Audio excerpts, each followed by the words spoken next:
Sheila ya, saya mesti hati-hati nih untuk melakukan diet karena sudah kepala 4 nih usia saya. Iya, tapi sebenarnya di mana ada kemauan pasti ada jalan ya, Pastinya. seperti yang tadi dikatakan. Tapi memang segampang itukah dok untuk menurunkan berat badan dan untuk diet kalau misalnya udah Usia berusia 40 ya? tahunan.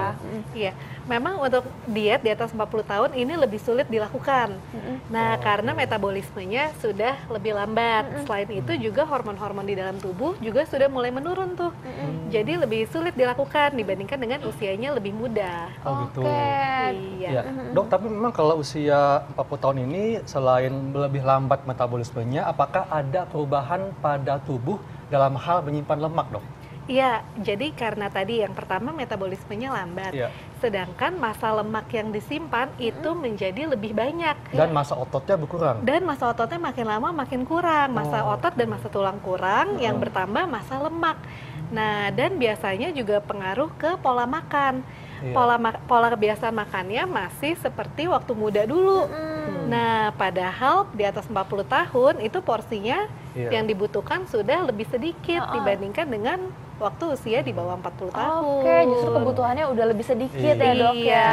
Tapi tadi nih dok, di VT itu kita juga udah lihat bahwa konsumsi ikan kalau diperbanyak saat diet itu baik gitu. Itu fakta atau mitos sih dok? Iya, itu fakta. Fakta fakta, ya? dok. Fakta, karena ternyata ikan ini kalorinya itu lebih rendah dibandingkan dengan daging merah. Nah, selain itu ikan juga mengandung lemak yang baik, lemak yang tidak jenuh. Nah, karena kalau kita diet ya kita tetap perlu lemak. Nah, tapi lemaknya itu diperlukan lemak yang baik. Contohnya misalnya di ikan. Dan ini jenis ikannya apakah ikan laut, ikan tawar, atau bisa semuanya, dok? Sebenarnya bisa semuanya, bisa semuanya. Dan yang paling penting juga ikan itu kulitnya tidak harus dibuang.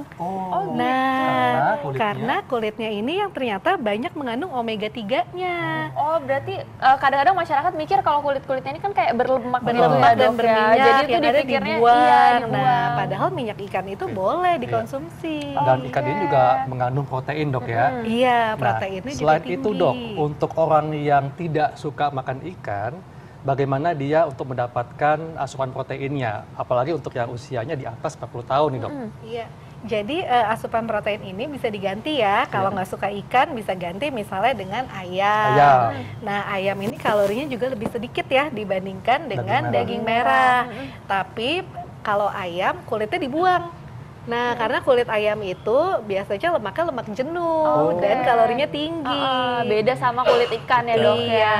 Oke dok, ini sebenarnya benar gak nih dok? Kalau kata masyarakat nih, olahraga teratur itu adalah kuncinya untuk sukses diet. Ini fakta atau mitos dok? Ini fakta. Fakta. Iya. Karena dengan berolahraga, massa otot kita itu akan terjaga. Jadi jangan sampai diet, tapi dietnya itu turun semua, massa lemak turun, massa otot turun, massa air habis. Nah, lama-lama badannya itu malah jadi nggak fit dan malah jadi kusam, lemes gitu, nggak bisa ngapa-ngapain, nggak berenergi. Nah, itu dia. Kan lagi pula otot ini ibarat mesin pembakar lemak, dok ya. Dok, tapi katanya kalau olahraga menggunakan beban justru menambah berat badan, dok. Ini yang sangat ditakuti oleh orang, terutama wanita. Ini fakta atau mitos, dok? Iya, ini ternyata fakta juga. Oh, fakta. Fakta juga, Tapi kan hormon-hormonnya beda nih dok. Ini perempuan sama laki-laki. Jadi gimana nih kalau perempuan nih dok? Apakah nggak boleh pakai beban atau misalnya pakai body weight aja udah cukup? Gimana dok? Jadi sebenarnya beban boleh-boleh aja. Jadi kita harus lihat nih nanti ya, yang naik itu massa otot atau massa lemak. Kalau yang berat badannya naik, tapi yang meningkat massa ototnya, artinya nggak masalah, boleh-boleh aja. Dan sebaiknya walaupun olahraga dengan beban tetap dikombinasi dengan olahraga kardio. Jadi harus tetap ada kardionya. Wah, ini seru banget ya. Dan sudah ada pertanyaan yang mau ditanyakan ke Dr. Raisa. Kita lihat tayangannya berikut ini. Halo dok, nama saya Kristi. Saya kan ingin diet. Makanan apa saja sih yang harus saya hindari? Terima kasih. Iya. Silakan dok. Oke, ya jadi ini pertanyaan yang sering ditanya orang ya, yang harus dihindari itu apa? Yang pertama yang paling jahat itu gorengan. Nah, gorengan itu kalorinya tuh besar banget ya. Lalu yang kedua minuman-minuman manis. ini yang sering tidak disadari sama masyarakat ya. Misalnya kebiasaan tuh makan minumnya es teh manis. Nah, itu padahal es teh manisnya sama nasinya kalorinya bisa sama. Aduh, ngeri banget ya dok ya. Iya, lalu yang ketiga juga jeroan, santan. Nah, itu juga kalorinya biasanya tinggi dan lemak jenuhnya juga tinggi. Oke, itu yang harus dihindari ya dok ya. Nah ini selain itu masih ada lagi nih fakta atau mitos nih dok. Ini katanya mengkonsumsi obat penggemuk atau pelangsing tubuh itu dapat mempengaruhi hormon tiroid dok. Ini fakta atau mitos nih? Iya, ini sebenarnya fakta juga. Oh, fakta. Fakta, tapi tergantung jenis obatnya. Nah, memang ada obat-obat yang mempengaruhi hormon tiroid. Nah, tapi makanya sebaiknya kalau mau konsumsi obat pelangsing atau penggemuk badan ya, sebaiknya konsultasi dulu ke dokter. Biar diberikan obat yang memang benar, yang memang tepat, jadi tidak sembarangan mengkonsumsi obat yang dijual pasaran. Dok, ini kan kita kan disarankan untuk mengkonsumsi makanan dengan gizi seimbang ya. Tapi kalau kita sudah berusia 40 tahun ke atas, ini biasanya sudah ada gangguan penyakit dok, seperti kolesterol tinggi atau mungkin sudah mulai naik tekanan darahnya. Nah, ini bagaimana dok untuk menjalankan pola dietnya? Iya, jadi memang gizi seimbang itu memang tetap diperlukan ya dari segala usia, dari kecil sampai geriatri. Nah, tapi memang kalau ada penyakit-penyakit tertentu nih, nah sebaiknya ada yang harus dimodifikasi sedikit nih. Seperti misalnya yang ada darah tinggi, ya kuranginlah makanan yang garamnya tinggi, makanan kaleng, makanan yang pengawet. Yang natriumnya juga banyak gitu. Berarti setiap individu yang usianya udah lewat dari 40 itu beda-beda tergantung dengan kondisi tubuhnya ya dok ya. Makanya sebaiknya memang konsultasi dulu. Sebaiknya langsung ke dokter gizi aja ya dok ya. Dok, ini terkait dengan menurunkan berat badan. Katanya kalau menurunkan berat badan dengan instan tidak baik untuk kesehatan. Ini fakta atau mitos? Jawabannya adalah fakta ya, masih ingat? Kenapa dok? Kenapa dok? Iya, karena ini juga ya banyak ya. Misalnya saya pernah dapat pasien, dia datang, saya mau berat badan saya turun yang cepet gitu. Maunya misalnya kasih obat yang bisa bikin saya buang air besar terus gitu ya. Nah ini tuh justru bahaya. Karena yang pertama bisa menimbulkan dehidrasi, yang kedua berat badannya mungkin turunnya cepat, tapi biasanya naiknya itu bisa lebih parah dibandingkan dengan berat badan sebelum dia diet. Jadi yoyo ya dok. Jadi yoyo diet, jadi makanya harus hati-hati nih. Nah, resikonya bagi usia 40 tahun jadi bisa lebih besar dok resikonya ya? Resikonya bisa lebih besar, selain berat badan bisa meningkat atau tadi yoyo diet ya. Lalu resiko penyakitnya juga bahaya, bisa terkena penyakit jantung dan lain-lain. Oke dok, nah ini pemirsa kita akan melanjutkan lagi mengenai diet di usia 40 tahun itu seperti apa. Tapi jangan lupa kita ada nomor telepon interaktif yang tersedia di bawah sini. Kalian bisa lihat dan kalian jangan lupa untuk telepon ke sini dan langsung konsultasi ke dokter Raisa nih. Sesaat lagi tetap di Hidup Sehat. Wah enak banget ya. Dok Syul, wah suka pisang? Hah? Kenapa? Kan tadi katanya bagus buat diet, jadi aku makannya udah mau habis. Wah, saya yakin nih Dokter Sheila pasti dietnya oke banget nih ya. Kalau sarapan makannya pisang dan yogurt ya? Pisang dan oatmeal. Oatmeal, wah. Dok, kalau di usia 40 tahun, ini kebutuhan kalsiumnya menjadi lebih banyak dok. Ini fakta atau mitos dok? Iya, ini fakta. Fakta. Fakta ya, karena ternyata kalsium ini ya itu di atas 40 tahun itu menurun. Nah selain kalsium biasanya ada yang lain juga tuh yang menurun, vitamin D, vitamin B, vitamin C. Nah biasanya tuh juga suka menurun kadarnya. Padahal kalsium ini sangat penting untuk orang-orang yang sedang diet. Nah dok, ini ngomong-ngomong nih dok, ini kalau di pisang nih pasti masyarakat yang suka pisang juga penasaran kalsiumnya tuh banyak gak sih di sini dok? Iya, di pisang ini kalsiumnya memang ada, tapi yang paling banyak kalium. Kalium ya? Iya. Dan kalium ini manfaatnya apa nih dok? Kalium ini fungsinya untuk menurunkan tekanan darah. Oke, berarti baik untuk penderita hipertensi ya dok ya? Iya. Dok, ini sebetulnya kalau usia 40 tahun dok ya, ini kan biasanya nih mungkin juga masyarakat banyak yang suka melewatkan sarapan. Tapi dok, kayaknya ada masuk. Halo, selamat siang. Halo, selamat siang. Halo, iya dengan siapa di mana? Dengan Ibu Erna dari Taman Mini. Iya, silakan Bu Erna pertanyaannya. Ini dok, saya mau tanya, kalau usia 40 tahun itu untuk menambah berat badan kita konsumsi apa ya? Oke. Menambah berat badan. Itu Dok. aja, Bu. Oh, iya. Oke, makasih Bu Oke, Erna. terima kasih. Ini Iya, berat badannya tapi berapa iya, berapa nih ngomong Bu tadi Erna ya? berat badannya nih? Ya, Berapa berat badan sekarang Bu Erna? Berat badannya? berat badan saya sekarang 52 dok. 52. Tinggi badan? 52. Tinggi badan 167. 100? 67. 67. Oh, Tinggi iya. juga ya. Beratnya 52. 52, Oke. 167. Sebenarnya langsing ya. Tapi Iya. ingin menambah berat badan. Ini gimana deh dok? Iya. Apakah sudah ideal tinggi berat badannya atau gimana? Iya, sebenarnya idealnya 67 kilo harusnya. 67 kilo. Iya, jadi memang berat badannya kurang Dikurangi ya. 100 ya dok ya berarti Iya, sama kalau tinggi. di atas 40 dikurangi 100. Oke. Oh kalau di atas Iya. 40 dikurangi Dikurangi beda sama 100. kalau di bawah 40. Kalau di bawah ya, Dok, 40 ya? dikurangi 110. Oke. Nah, kalau untuk Bu Erna Iya. dok yang sudah 40 tahun, gimana nih cara untuk menambah berat badan tapi nggak yang makin gemuk Nggak yang jadinya? parah ya, iya. Jadi yang pertama itu harus dicek dulu berat badannya turunnya karena kenapa? Iya. Apakah memang dari muda sudah kurus atau ada penurunan berat badan yang tanpa diketahui sebabnya? Nah, itu dicari dulu tuh apakah memang ada penyakit yang Iya. mendasari atau metabolismenya atau hormonalnya. Nah, itu pertama kita harus lihat dulu. Betul. Nah, kalau dari makanan itu yang pertama perlu sumber protein yang tinggi ya. Iya. Sumber protein contohnya tadi Ikan. dari ikan, dari ayam, tahu, tempe. Oke. Nah, biasanya protein itu kurang orang-orang konsumsinya. Jadi Nah. untuk menambah berat badan justru harus perbanyak konsumsi protein ya. Protein dan juga diperbanyak massa ototnya. Jadi harus olahraga juga. Oke. Iya. Nah dok ini pasti masyarakat banyak yang penasaran juga nih dok karena gula itu kan sangat menggiurkan nih dok, apalagi kalau misalnya lagi cuaca seperti ini, minuman-minuman, Bikin nagih ya. bikin Kue-kue, nagih. cake, Kue, minuman-minuman semuanya. kekinian dok. Iya. Tapi katanya kita nggak boleh konsumsi gula sama sekali nih dok pada saat lagi diet. Ini fakta atau mitos nih? Iya, ini fakta juga. Fakta. Iya, fakta. Maksudnya nggak boleh makan Sama gula sekali, termasuk Dok. nasi kah? Atau Nah, gimana? kalau yang gula alami ya, Iya. misalnya dari nasi, dari roti, itu masih Buah-buahan. boleh. Buah-buahan itu Oke. masih boleh. Asal dalam porsi yang terkontrol ya. Iya. Nah, tapi kalau gula yang ditambah seperti kayak tadi, gula pasir ya? Iya, gula pasir, es teh manis, atau minuman manis, Iya. kue manis. Nah, itu sebaiknya jangan.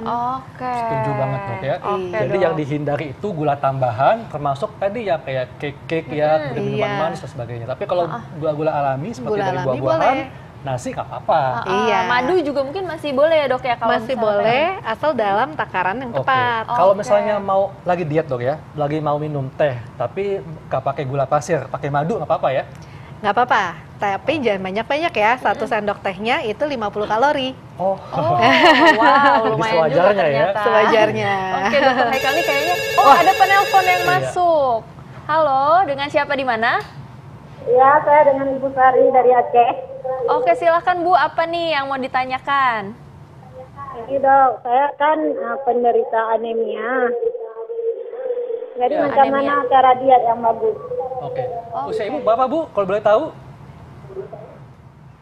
Umur Iya. Iya. Usianya? 42 tahun. 42 tahun. Oke, 42 iya. tahun. Makasih Bu. Silakan dok. Iya, jadi anemia ini juga masalah umum ya di Indonesia, banyak orang-orang Iya. yang anemia. Nah, sebenarnya caranya yang pertama ya, kalau kita makan jangan didampingi dengan makanan yang bisa menghambat penyerapan besi di dalam tubuh. Contohnya apa tuh dok? Contohnya minumnya teh atau kopi. Oh. Nah, itu ternyata bisa menghambat penyerapan zat Zat besi. besi di dalam Iya. tubuh. Jadi kalau makan airnya paling bagus minumnya air putih aja. Kalau teh hijau gimana tuh dok? Sama juga. Sama juga ya? Jadi Waduh. kalau mau minum teh sama kopi, minumnya jangan pas lagi makan utama. Misalnya pas lagi makan Selingan kue pasti yang ya. nggak ada zat besinya kan, ya Oke. minumnya teh itu baru Oh. boleh. Dan Oke. untuk yang tadi ibu yang menderita anemia itu untuk jenis dietnya dok apa tuh? Lagi apa? Proteinnya dari mana sumbernya? Kemudian sayurannya. Jadi ya kalau anemia ini yang pertama protein ya itu juga tetap diperlukan Ya. dari baik sumber hewani ataupun nabati. Selain itu bisa juga dari sayur-sayuran yang zat besinya banyak. Contohnya, nah, Dok? contohnya Nah. nih bayam Bayam, ini ya. ternyata zat besinya juga cukup banyak ya. Terus brokoli juga cukup banyak. Oke. Dan ada satu lagi di sini Apa nggak tuh, ada Dok? buah bit. Buah bit. buah Nah, bit. buah bit itu juga Itu sangat buah ya baik. dok ya, bukan sayur ya? Bukan, itu Oke. buah. Jadi Iya. untuk yang menderita anemia disarankan untuk mengkonsumsi sayuran seperti sayur bayam, sayur bayam, brokoli, dan buah bit. bit. Oke, Iya. nah dok, ini ada lagi nih mitos atau fakta yang paling sering beredar di masyarakat dok. Katanya jangan makan di malam hari kalau lagi diet. Ini fakta atau mitos Fakta dok? atau mitos dok? Iya, ini fakta. Fakta. Iya. Kenapa dok? Jadi bukan berarti nggak makan malam ya. Iya. Bukan berarti skip makan malam, tapi makannya adalah 2 jam sebelum tidur, itu udah waktu maksimal banget. Oke. Nah, kenapa? Karena kalau misalnya abis makan, lalu Iya. kita langsung tidur gitu, atau nggak lama tidur, itu biasanya makanan ini belum dicerna secara sempurna oleh tubuh. Yang ada dia malah menumpuk jadi sel-sel lemak. Nah, itu dia makanya berat badannya malah jadi bertambah terus. Dan bisa mencetuskan asam lambung naik ke atas dok ya. Benar. Iya. Dok, Oke. tapi ini biasanya nih kalau di kala sibuk dok ya, ini kadang-kadang kita pagi nggak makan, siang nggak makan, nah pas pulang dari kantor, pulang ke rumah makannya malam dok. Iya. Nah, itu bagaimana nih? Iya, ini dia sebenarnya ini juga cara diet yang salah. Iya, jadi kenapa kalau diet kita tetap perlu makan rutin pagi, siang, malam. Karena dengan kita makan itu akan menghasilkan efek pembakaran atau efek panas Iya. dari dalam tubuh. Oke. Nah, kalau kita nggak makan malah efek panas tersebut malah tidak ada. Jadi metabolismenya udah pelan, ditambah nggak ada pembakaran apa-apa, jadinya malah lambat Berarti turunnya. tetap makannya itu harus dijaga 3 kali sehari ya dok? Iya. Itu fakta atau mitos tuh dok? Fakta. Fakta ya? Iya, jadi harus dijaga tuh, dan jam-jamnya biasanya juga Nah, yang teratur. Jam yang tepat dok untuk sarapan, makan siang, makan malam. Iya, jadi itu biasanya sih harus disesuaikan juga dengan pola aktivitas sehari-hari ya. Misalnya biasanya bangunnya jam berapa, tidurnya jam berapa. Tapi umumnya makan pagi itu di bawah jam 9. Di bawah Oke. jam 9. Iya. Itu makanannya harus lengkap juga dok. Makan lengkap, gizi seimbang. Iya. Oke, terus makan siang biasanya antara jam 12 sampai jam 1. Dan makan malam antara jam 6 sampai jam 7. Karena biasanya jam 9 atau 10 itu sudah waktunya tidur. Oke, berarti Iya. jangan mendekati tidur ya dok ya? Iya. Tapi kadang-kadang juga sulit ya dok Sheila ya. Ada Iya, kata di karena- Jakarta kan macet nih, bener. nyampe rumah jam 9 malam. Iya. Jadi makannya malam nih. Makan malam habis itu langsung tidur deh. Iya. Dok, andai kata tiba di rumahnya malam dok, larut. Ini apakah tetap boleh makan atau gimana dok? Atau Iya. skip aja? Sebaiknya sih skip aja, Skip aja. jangan makan. Waduh, Iya. oke. Bawa bekal di dalam mobil atau di dalam perjalanan. Bener tuh dok. Nah ini ada penelpon lagi. Halo, dengan siapa di mana? Dengan Ibu Dewi. Dengan Ibu Deli di mana? Ibu Dewi. Oh, Iya. Ibu Dewi di mana? Ciputat. Iya. Ciputat. Pertanyaannya apa nih Bu? Ini suami saya tuh perutnya buncit. Usia bu, usia berapa bu? Usianya udah 60 ke atas. Oh 60-an ke Oke. atas, oke. Terus mau dihilangkan buncitnya gitu ya Bu ya? Iya, itu gimana dok? Oke. Dia nggak mau dilarang sih makan makanan ini. Susah bu ya? Oke. Iya, Itu aja bu? goreng-gorengan itu. Ya, Oke. makasih. Makasih bu. Makasih. Nah dok, Iya. ini bagus banget pertanyaannya. Kalau gitu sekalian tipsnya dok, untuk yang perutnya Perutnya buncit nih. buncit. Ini laki-laki nih dok biasanya. Iya, biasanya Usia sudah di laki-laki. atas 40 tahun ke atas. Iya. Nah, jadi ini biasanya ya, perut yang membuncit itu yang banyak adalah lemak visceralnya atau lemak yang di dalam organ. Ini yang berbahaya. Iya. Biasanya makin besar lemak visceralnya, penyakit penyertanya makin banyak. Seperti diabetes, kolesterol, darah tinggi, asam urat, jantung. Nah, itu biasanya sudah beresiko tuh. Iya. Jadi harus diturunkan. Nah, sekalian tipsnya ya Iya, berarti dong. ya. Tipsnya Yang dong. pertama, jadi dia tadi makannya pola makannya harus teratur. Ya. Nah, Tetap jangan- pagi, siang, malam Pagi, ya. siang, malam. Lalu kontrol porsi ya. Nah, Porsinya misalnya bisa mengurangi setengah atau seperempat dari yang biasanya. Oke. Oke. Oke, terus lalu tetap berolahraga secara rutin. Dan tadi pola tidur harus diatur, jangan kebiasaan bergadang. Oh, karena kalau kita kurang tidur malah laporan dok bawahnya ya. Kelaparan dan masa lemak juga ternyata meningkat. Oke, Jadi Dok. intinya Dr. Sheila, untuk diet ini kita tetap menjaga pola makan gizi seimbang ya, tetap makan pagi, siang, malam. Dan tentunya tetap olahraga rutin dan cukup istirahat ya. Iya, betul sekali. Pokoknya jangan lupa untuk menerapkan pola hidup sehat Setuju ya. banget. Terima kasih banyak Dokter Terima kasih, Reza. Dok Reza. Dan Ya. tidak terasa nih pemirsa, di rumah sudah hampir 60 menit kami menemani pemirsa dan sudah waktunya kami pamit undur diri. Jangan lupa saksikan terus Ayah Hidup Sehat setiap hari Senin sampai Jumat jam 1 sampai jam 2 siang live di TV One. Kami pamit, Dr. Haikal, Saya Dr. Sheila Salsabila. Indonesia Hidup sehat. Terima kasih, Dok.